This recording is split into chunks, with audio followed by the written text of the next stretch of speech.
எனக்கு சின்ன வயசுல இருந்தே ஒரு ஆசை, ட்வின்ஸா பிறந்திருக்கணும்னு. ஆனா ட்வின்ஸ்னு வெளியே யார்கிட்டயும் சொல்லக்கூடாது. பர்த் சர்டிபிகேட்ல கூட ஒரே குழந்தை தான் போட்டுட்டு யார்கிட்டயும் சொல்லாம ஒரு நாள் நான் ஸ்கூலுக்கு போறது, ஒரு நாள் அவன் ஸ்கூலுக்கு போறது, எக்ஸாம்ஸ், காலேஜ், வேலை, லைஃப்னு ஒரே லைஃப் ரெண்டு பேர் வாழ்ந்தா எப்படி இருக்கும்னு எனக்கு எப்பயுமே.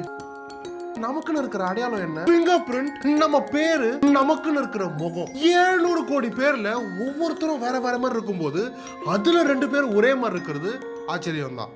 ஆமா, ட்வின்ஸ்னாலே ஆச்சரியம் தான். ஆனா இன்னைக்கு ஆச்சரியமான ட்வின்ஸை பத்தி பார்க்க போறோம். நான் தான் Rishi. Welcome to MST King Squad. எல்லா கதையுமே ஒரு ஊர்ல ஒரு பொண்ணும் பையனும் இருந்தாங்கன்னு தான் ஆரம்பிக்கும். அதே மாதிரி தான் 80 வருஷத்துக்கு முன்னாடி 1940sல ஜான் ஃப்ளாரன்ஸ் ஒரு பொண்ணும் பையனும் கல்யாணம் பண்ணிக்கிட்டாங்க. லவ் மேரேஜ் தான். கல்யாணம் பண்ணி 6 வருஷம் கழிச்சு அவங்க 2 பேருக்கும் ஒரு பொன் குழந்தை பிறகுது. பேர் கூட ஜோவானான்னு வைக்கிறாங்க. ஏன்னா ஃப்ளாரன்ஸ் சின்ன வயசுல இருந்தே அவங்களுக்கு ஒரு பொன் குழந்தை பிறந்தா ஜோவானான் தான் பேர் வைக்கணும் அப்படின்னு நினைச்சிருந்திருக்காங்க. இப்போலாம் என்டர்டைன்மெண்ட்ங்கிறதே இருக்காதுங்கிறதுனால ஜானுக்கும் ஃப்ளாரன்ஸ்க்கும் ஜோவானா பிறந்த உடனே அவங்க லைஃபே ரொம்ப சந்தோஷமா மாறிடுச்சு. 5 வயசா இருக்கும் போது ஜோவானாக்கு ஒரு தங்கச்சி பாப்பாவும் பிறகுது. அந்த குழந்தைக்கு ஜாக்லின்னு பேர் வச்சாங்க. ஒரு வீட்டுல 2 குழந்தைங்க பிறந்தா ஒரே மாதிரி ஸ்டார்ட் ஆகிற பேர் வைப்பாங்க. சோ ஜோவானான்னு வச்சுட்டு இருந்தால ஜாக்லின்னு வச்சாங்க. கல்யாணம் ஆன 6 வருஷத்துல ஜான், ஃப்ளாரன்ஸ், ஜோவானா, ஜாக்லின்னு 4 பேரும் இங்கிலாந்துல இருந்த ஹெக்ஸம்ன்ற ஊர்ல வாழ்ந்தாங்க. அந்த ஊரே ரொம்ப சிட்டி மாதிரியும் இல்லாம கிராமம் மாதிரியும் இல்லாம ஒரு டவுன் மாதிரி அழகா இருக்கும். கொஞ்ச நாள்லயே ஜோவானாவும் ஜாக்லினும் கொஞ்சம் பெரிய பசங்க ஆன உடனே ஜானும் ஃப்ளாரன்ஸும் அதே ஊர்ல ஹோம் டெலிவரி பண்ற பிசினஸ் ஆரம்பிச்சாங்க. பெருசா இல்லைனாலும் பால், வீட்டுக்கு தேவையான க்ரோசரிஸ், இந்த மாதிரி சின்ன சின்ன பொருளுங்க எல்லாம் ஹோம் டெலிவரி பண்ணாங்க. என்னதான் சின்ன பிசினஸா இருந்தாலும் அது ஒரு ஸ்டார்ட் அப், புதுசா ஆரம்பிச்ச பிசினஸ்ங்கிறதுனால வீட்டுக்கு போய் ஆர்டர்ஸ் வாங்குறது, டெலிவரி பண்றது, இந்த வேலையெல்லாம் ஜானும், வீட்லயே க்ரோசரிஸ் ரெடி பண்றது, இந்த வேலையெல்லாம் ஃப்ளாரன்ஸும் பண்ணி 2 பேருமே ரொம்ப பிஸியா இருந்தாங்க. இந்த வேலையில அவங்களால வீட்டுல இருந்து குழந்தைகளை பாத்துக்க முடியல. அதனால ஃப்ளாரன்ஸோட அம்மா ஜோவானோட பாட்டி வீட்டுக்கு குழந்தைகளை பாத்துக்கிறதுக்காக வந்தாங்க. என்னதான் பாட்டி வீட்டுல இருந்தாலும் ஜோவானாவும் ஜாக்லினும் தனியாவே தான் வளர்ந்தாங்க. ஜாக்லினை விட ஜோவானா 5 வயசு பெரிய பொண்ணுங்கிறதுனால அவ்வளோ அழகா பார்த்துப்பா. எனக்கே ஆச்சரியமா இருக்கும், ஜோவானா கண்டிப்பா ஃபியூச்சர்ல ஒரு நல்ல அம்மாவா வருவான்னு அவங்க பாட்டியே சொல்லியிருக்காங்க. இந்த 2 குழந்தைங்களும் எப்பயுமே பொம்மைங்களெல்லாம் கொட்டி அதுல ஜோவானா கொஞ்சம் பொம்மைங்க, ஜாக்லினுக்கு கொஞ்சம் பொம்மைங்கன்னு பிரிச்சு 2 பேரும் அவங்க பொம்மைங்க கூட விளையாடிக்கிட்டே இருப்பாங்க. ஜாக்லினுக்கு ஒழுங்கா பென்சில் பிடிக்க வராது, இப்படிதான் பிடிப்பாங்க. ஜோவானா நம்ம பெரிய பொண்ணு மாதிரி ஜாக்லினுக்கு பென்சில் எப்படி கரெக்டா பிடிக்கிறதுன்னு சொல்லி கொடுப்பாங்களாம். ஈவினிங் டைம்ஸ்ல அவங்க பாட்டி ஜோவானாவையும் ஜாக்லினையும் பக்கத்துல இருந்த ஒரு பார்க்குக்கு தான் கூட்டிட்டு போவாங்களாம்.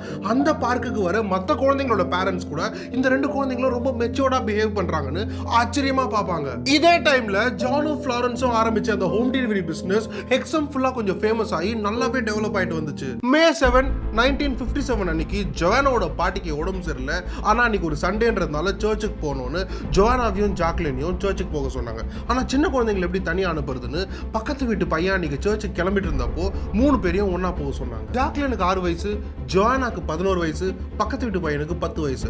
இந்த 3 பேரும் ரோட்ல, யாருமே இல்லாத ரோட்ல சிரிச்சு பேசின்னு ஜாலியா சர்ச்சுக்கு நடந்து போயிருந்திருக்காங்க. அப்போ பின்னாடி வேகமா வந்த கார் ஒண்ணு 3 குழந்தைங்களையும் அடிச்சு தூக்கிடுச்சு. உடனே சுத்தி இருந்தவங்க எல்லாம் ஓடி வந்து பார்த்தப்போ அந்த காரை ஓட்டின்னு வந்தது ஒரு பொண்ணு. அவங்களால அந்த கார்ல இருந்து இறங்கி ஒழுங்கா நிக்க கூட முடியல.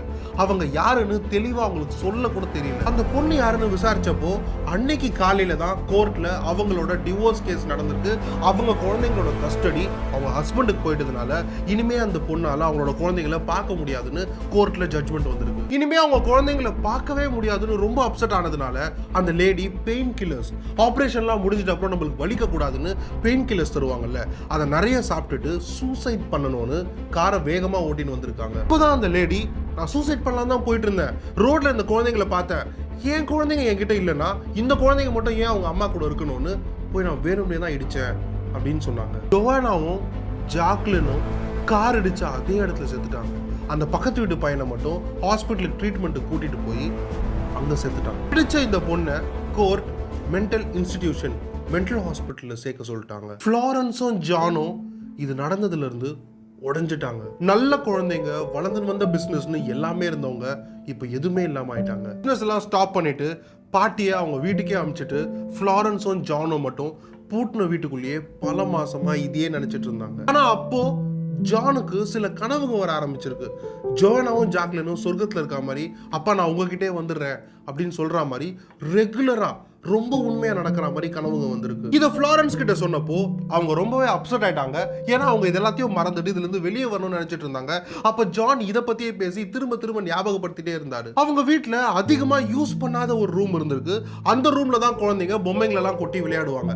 அந்த ரூம்குள்ள போனாலே குழந்தைங்க இருக்கிற மாதிரி எனக்கு தோணுது, நான் தனியா இருக்க மாதிரி எனக்கு ஃபீல் ஆகல அப்படின்னு ஜான் சொல்லிட்டு அதே ரூம்ல தூங்கவும் தங்கவும் ஆரம்பிச்சிருக்காரு. இதுக்கு மேல ஃப்ளாரன்ஸால பொறுத்துக்கவே முடியல. நான் எவ்வளவோ கஷ்டப்பட்டு இதை மறக்கணும்னு நினைச்சாலும் நீ திரும்ப திரும்ப அதை பத்தியே பேசுற, இல்ல அந்த ரூம்குள்ளேயே இருக்க அப்படின்னு ரொம்ப அப்செட் ஆனப்போ ஜான் அத்தனை வருஷமா ஃப்ளாரன்ஸ் கிட்ட சொல்லாத ஒரு விஷயத்த சொல்றாரு. ஜான் சின்ன பையனா 9 வயசு பையனா இருக்கும்போது ஒரு புக் படிக்கிறாரு, ரீஇன்கார்னேஷன் பத்தி. சாகிறவங்க எல்லாம் மறுஜென்மம் எடுத்து வேற ஒருத்தவங்க எல்லாம் பிறக்கிற மாதிரி அந்த புக்ல போட்டிருக்கு. அதை படிக்கிறாரு, அதை நம்புறாரு. அப்பவே ஜானுக்கு இதை பத்தியே கனவுங்க, தாட்ஸ், பாக்குற எல்லாமே இப்படியே தெரிஞ்சிருக்கு.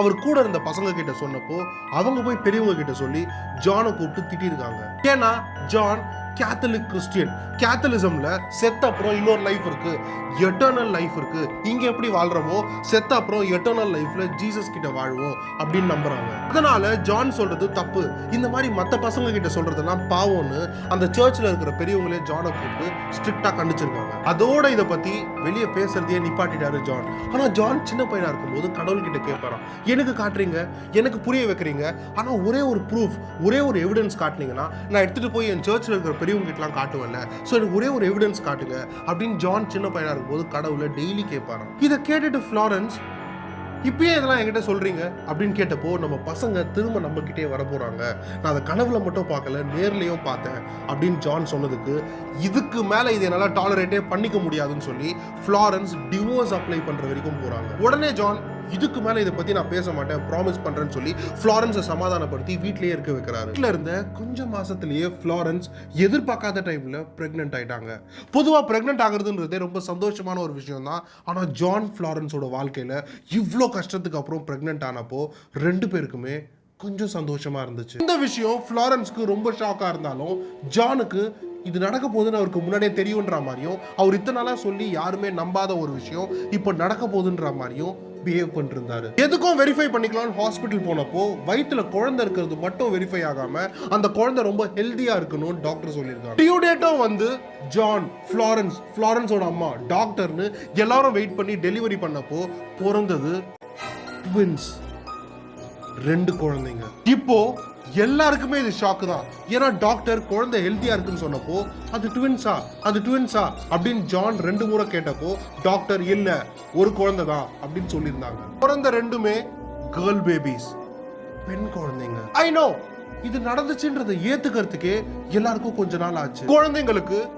ஜெனிஃபர் கில்லியன்னு பேர் வச்சாங்க. வகையில் இதெல்லாம் சந்தோஷமா இருந்தாலும் ஃப்ளாரன்ஸ்க்கு ஜானோட சின்ன வயசுல நடந்தது, ஜான் சொன்னது, டாக்டர் சொன்னது, பிறந்த ட்வின்ஸ் இதெல்லாம் வச்சு பார்க்கும்போது பயமா இருந்ததுனால அவங்க ஏற்கனவே இருந்த ஹெக்ஸம்ன்ற ஊரை விட்டுட்டு விட்லி பேன்ற ஊருக்கு போறாங்க. நிறைய பேருக்கு பிறக்கும் போதே பர்த் மார்க் இருக்கும், இந்த மச்சம், ஸ்கார், ஒரு டாட் அந்த மாதிரி பிறக்கும் போதே இருக்கும். அதுக்கு ரீசன் எல்லாம் கிடையாது, அதனால தான் அதுக்கு பேரு பர்த் மார்க்னு சொல்லுவாங்க. விட்லி பேக் போயிட்டு நடந்த எல்லாத்தையும் மறந்துட்டு லைஃபை புதுசா ஸ்டார்ட் பண்ணலாம்னு நினைச்சப்போ ஜெனிஃபர் கால் தடுக்கி ஒரு பக்கெட்ல விழுந்து அவங்களுக்கு அடிபடுது, நெத்தியில இந்த ஐப்ரோஸ் கிட்ட அடிபட்டு கொஞ்சம் மாசம் கழிச்சு ஸ்கார், தழும்பு மாதிரி ஆயிருது.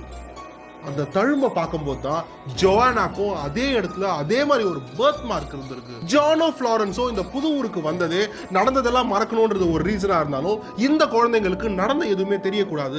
ஏன்னா இந்த விஷயம் சின்ன குழந்தைங்களுக்கு தெரிஞ்சிச்சுன்னா டிஸ்டர்ப் ஆயிடுவாங்க. அவங்களுக்கு 18 வயசு ஆகும்போது 18th பர்த்டே அன்னைக்கு நம்மளே என்ன நடந்துச்சோ ஃபுல்லா சொல்லிடலாம் அப்படின்னு நினைச்சிருந்தாங்க. ஆனா நம்ம நினைக்கிற எல்லாமே நடந்துராது இல்ல. ஜெனிஃபருக்கும் கில்லியனுக்கும் விளையாடுற வயசு வந்தப்போ பொம்மைங்களை எடுத்து விளையாட கொடுத்துருக்காங்க. எந்த பொம்மைங்கன்னா பழைய வீட்டுல இருந்து எடுத்துட்டு வந்த கட்டி வச்சிருந்த அந்த பழைய பொம்மைங்க. அதை எடுத்து கொடுத்தப்போ கரெக்டா ஏற்கனவே தெரிஞ்ச மாதிரி ஜோவானோட பொம்மைங்களெல்லாம் ஜெனிஃபரும், ஜாக்லினோட பொம்மைங்களெல்லாம் கில்லியனும் கரெக்டா பிரிச்சு வச்சு விளையாட ஆரம்பிச்சிருக்காங்க. ஒரு நாள் ஃப்ளாரன்ஸை பார்க்குக்கு கூட்டிட்டு போக சொல்லி ஜெனிஃபர் அழுதுருக்கா. ஃப்ளாரன்ஸ் எந்த பார்க்குன்னு கேட்டிருக்காங்க. ஏன்னா அவங்க வீட்டை சுத்தி எந்த பார்க்குமே இல்லை, இவங்களும் எந்த பார்க்குக்கும் போனது கிடையாது. எந்த பார்க்குன்னு கேட்டப்போ ஜெனிஃபர் ஊஞ்சல் இருக்குமே மண்ணு கொட்டி வச்சிருப்பாங்களேன்னு எந்த பார்க்கோட அடையாளத்தை சொன்னாங்கன்னா ஃப்ளாரன்ஸோட அம்மா ஜோவானாவோட பாட்டி ஜோவானாவையும் ஜாக்லினையும் ஒரு பார்க்குக்கு கூட்டிட்டு போவாங்கல்ல ஹெக்ஸம்ல, அந்த பார்க்கோட அடையாளத்தை சொல்லியிருக்காங்க. ஜானும் அப்செட்டா தான் இருந்தாரு. ஏன்னு கேட்டப்போ ஜான் சின்ன வயசுல கடவுள் கிட்ட யாராவது செத்து திருப்பி பிறந்தாங்கன்னா அந்த எக்ஸாம்பிள் என் கண்ணு முன்னாடி காட்டு, நான் எடுத்துட்டு போய் என் சர்ச்ல இருக்கிற பெரியவங்க கிட்ட காட்டணும்னு கேட்டார்ல, அது அவருக்கு ஞாபகம் வந்துச்சு. ஒருவேளை இவர் கேட்டது நடந்துருச்சு. அப்புறமா குழந்தைங்க ஸ்கூலுக்கு போற வயசு வந்துச்சு. அப்போ கில்லியனுக்கு பென்சில் பிடிக்க கஷ்டமா இருந்துச்சு. எப்படி தெரியுமா பிடிச்சாங்க? இப்படி.